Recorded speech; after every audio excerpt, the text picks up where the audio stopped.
बांग्लादेश में मोहम्मद यूनुस की अंतरिम सरकार के दौरान जारी सियासी उथल-पुथल के बीच वहां भारत विरोधी ताकतें अब सिर उठा रही हैं। कभी पाकिस्तानियों के साथ चिकन नेक का दौरा किया जाता है तो कभी भारत के नक्शे के साथ छेड़छाड़ की जाती है।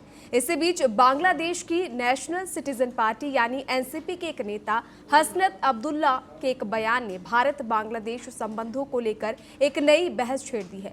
बीते दिनों हसनत अब्दुल्ला ने ढाका में एक रैली को संबोधित किया। इस दौरान हसनत अब्दुल्ला ने कहा कि अगर बांग्लादेश को अस्थिर करने की कोशिश की गई तो इसके गंभीर क्षेत्रीय परिणाम होंगे।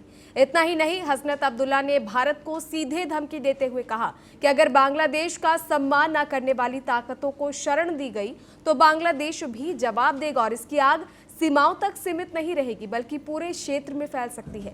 अपने एक भड़काऊ बयान में हसनत अब्दुल्ला ने कहा कि अगर बांग्लादेश को अस्थिर किया गया तो इसका असर पूरे क्षेत्र पर पड़ेगा और भारत के उत्तर पूर्वी यानी 7 सिस्टर्स को अलग कर दिया जाएगा। ये गीदड़ भभकी बांग्लादेशी नेता द्वारा दी गई है। बांग्लादेशी नेता के इस बयान पर भारत ने भी कड़ी प्रतिक्रिया दी है। असम के मुख्यमंत्री हेमंत बिस्वा शर्मा ने कहा कि पड़ोस से आ रहे ऐसे बयान बेहद गैर जिम्मेदाराना और खतरनाक है। पिछले 1 साल से बांग्लादेश से बार बार ऐसी आवाजें उठती रही हैं जो पूर्वोत्तर भारत के राज्यों को अलग करने की बात करती है। उन्होंने कहा कि भारत ऐसे बयानों पर खामोश बिल्कुल नहीं बैठेगा। सुनिए उन्होंने और क्या कुछ कहा है। बांग्लादेश में थोड़ा लास्ट 1 सालों से यह सरसा बार बार हो रहा है कि नॉर्थ ईस्ट को भारत से अलग करके बांग्लादेश का साथ शामिल करने का बात बार बार आ रहा है। लेकिन भारत आप जानते हैं, भारत एक बहुत बड़ा देश है, न्यूक्लियर नेशन है, 4th largest economy in the world. So Bharat को बांग्लादेश कैसे ये कर पाएगा, ये तो सोचना भी गलत है। लेकिन बांग्लादेश का लोगों का सोच खराब है।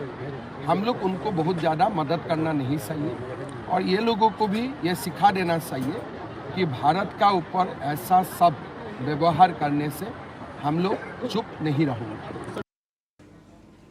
और ओंकार में आज इसी अहम मुद्दे पर विस्तार से चर्चा होगी, लेकिन शुरुआत करेंगे बड़े सवाल के साथ। सबसे पहला सवाल, पड़ोसी देश बांग्लादेश में भारत विरोधी आवाजें उठना कितना गंभीर संकेत है? यानी पड़ोस में जब देश विरोधी इस तरह से बातें होती है तो ये कितना खतरनाक हो सकता है?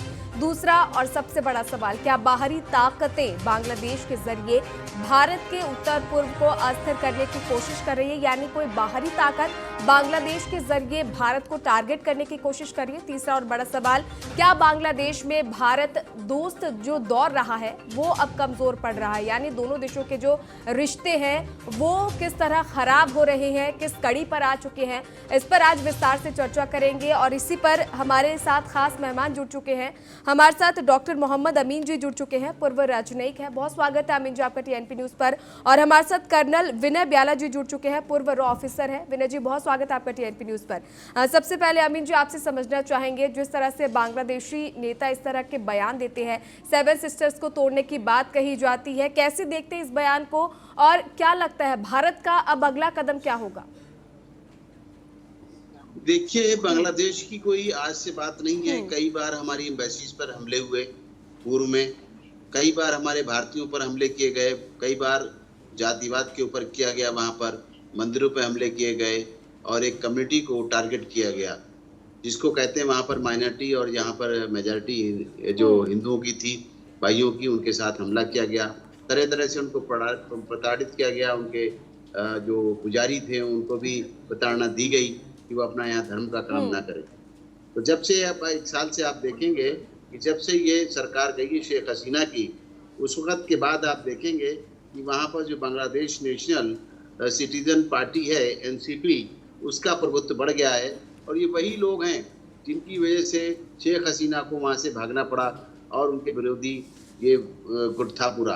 अब आप देखेंगे इस बात को कि अभी दिन पहले इनकलाब मंच के शहीद मीनार पर सर्वदलीय जो विरोध रैली की जा रही थी, मंच के प्रवक्ता जो थे, उनके एनसीपी के प्रवक्ता थे ओस्मान बिन हादी पर जो हमला हुआ था, उसको इन लोगों ने समझा है कि भारत ने उनके ऊपर हमला कराया है। जबकि भारत का कभी ऐसा ना तो ध्यान जाता है, ना ही हमारे स्तर के लोग हैं कि जिन पे हम हमला करेंगे, इस तरह की बातें सोचना उनका निराधार है। आप देखिए कि वहाँ के जो सरदरी चीफ हैं, ऑर्गेनाइजर हैं, हशमत अब्दुल्ला जो है बांग्लादेश के, उन्होंने कहा इस बात को हमारे देश के ऊपर कि ये इल्ज़ाम लगाया है कि उनके पूर्ववर्ती राज्यों के, कि हम के पूर्ववर्ती अगर हमारे ऊपर वो हमला करेंगे तो हमको पूर्ववर्ती राज्य जो हमारे कहलाते हैं चिकन नेक या सेवन सिस्टर्स कहलाते हैं, उनमें है अरुणाचल प्रदेश, मिजोरम, मणिपुर, मेघालय, नागालैंड, त्रिपुरा, तो हमारे देश के पार्ट के हिस्से हैं नॉर्थ ईस्ट के, उस पर उन्होंने कहा उस पर वो अपना उसको भी अस्थिर करने की कोशिश करेंगे या वहाँ को उससे अलग कोशिश करेंगे। ये बात तो अब जो अंतरिम सरकार है मोहम्मद यूनुस की, उनको इस बात को सोचना होगा कि हमें देशों के साथ किस तरह के रिश्ते रखने हैं। इससे पहले खुद कहूँगा यूनुस साहब ने जब चाइना गए थे उसके बाद लौट कर आए थे, उन्होंने भी इस बात को उठाया था, ये मुद्दा बड़ा चर्चा का विषय बना था